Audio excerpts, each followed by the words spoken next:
You're watching the Dallas Cowboys Report. Today we're taking a look at some of the top Cowboys players who are facing a make-or-break season in 2021. Of course, we're focused on some of the bigger name guys on the roster as well.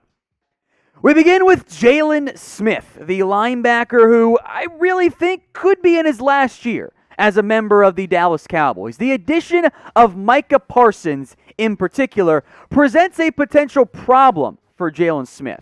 The things that Smith does better than, say, being in coverage are things that I think you're going to see Micah Parsons do better than Smith does. And I think there's some front office coaching staff disagreement here in terms of how and how much to actually use Jaylon. The Jones boys, Jerry and Steven, they like Jaylon Smith. And I get it. He's a very personable guy. I understand it from that perspective. However, the coaching staff, the way they've made their roster moves is indicative of a player that maybe they're not sold on, given how poor he was in coverage, even if he was better down the stretch of the 2021 campaign. I think Parsons is going to get most of the reps over Jaylon Smith in that middle linebacker slash strong side designated pass rusher type of role. Yeah, Smith can blitz a little bit, but he's not better than the pure edges on the roster, nor better than Micah Parsons. So again, that's not really a starting type of rotation there. His contract is not movable right now. I don't know what NFL team right now would throw a bunch of draft capital or any draft capital for the rights to take on Jaylon Smith's current contract. I think it's far more likely that he might be on his way out after this season. So we'll see what Jaylon Smith can do. If he struggles for a third straight year, his time in Dallas might be up. If you guys want Cowboys videos every single day, hit that big red button and subscribe. You're watching the Cowboys Report right now, and we've got videos, again, every single day. So you don't need to go anywhere else. If you haven't already, join us. We're free. All you got to do is subscribe today. The link is below if you need it. It's youtube.com/CowboysTV. But if you're watching on YouTube, just subscribe. It's that simple. Click that button right now. The other linebacker we'll discuss here for make-or-break players, Leighton Vander. Unlike Jaylon Smith, who has several years left on his contract, LVE is going to be a free agent after this year ends. He has to once again kind of prove he's worth starting in the NFL. He's been banged up a lot the past 2 years. That starting role may or may not even be in Dallas, but for the player, this is a massive year for Leighton Vander.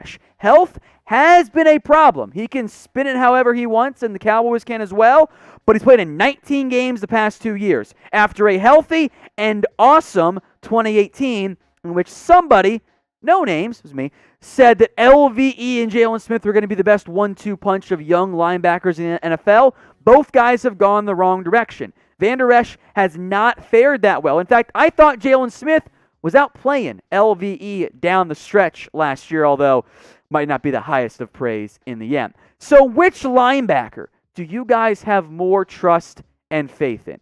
Get your votes in right now. Type JS for Jaylon Smith or type in LVE for Leighton Vander. This time last year, we were calling Blake Jarwin a breakout player. Now he's entering a make or break year. He got paid last offseason and has shown flashes in the past, but then he got hurt.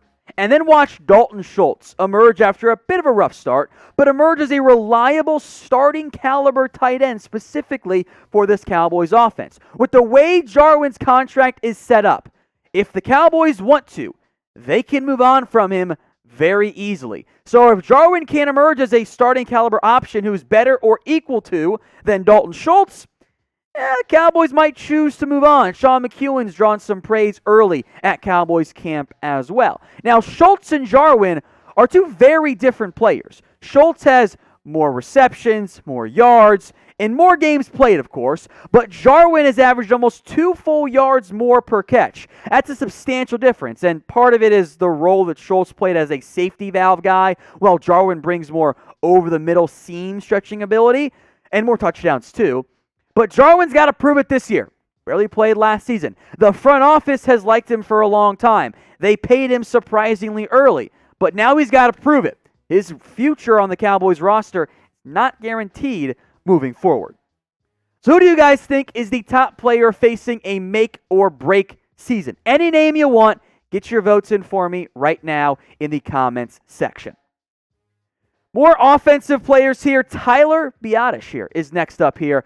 The Cowboys, for now, I think, for the starting spot in 2021, are giving Biadasz the job. There's not really any depth behind him. They took a 7th-round kid from Nebraska, Matt Farniok.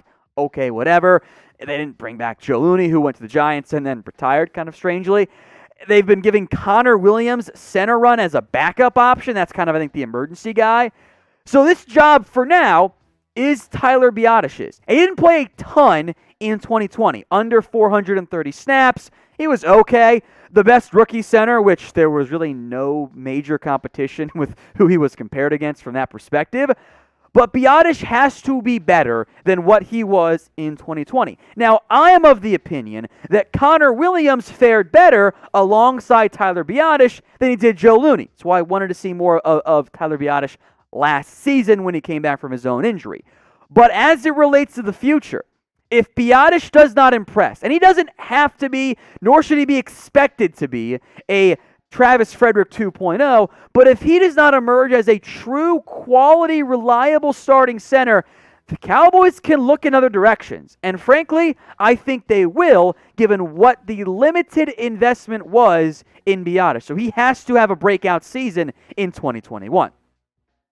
If you guys want to bet on the Cowboys, do it with our sportsbook partner, BetUS. Head over to chatsports.com/bet and use the promo code you see on screen. That is Cowboys125. When you put down $100, they're going to give you an extra $125 for free. That's chatsports.com/bet. Don't forget the promo code. It's Cowboys125. Let's hit Ezekiel Elliott now on our make or break players for 2021. The Zeke Redemption Tour is here. It is underway. The hype train is going on the Cowboys running back. Dallas paid him a ton of money. And through not all his fault last year, Zeke was not very good. The Cowboys need Elliott to produce for them. Now, the way his contract is structured, it's not really an easy one for the organization to dump and get out of.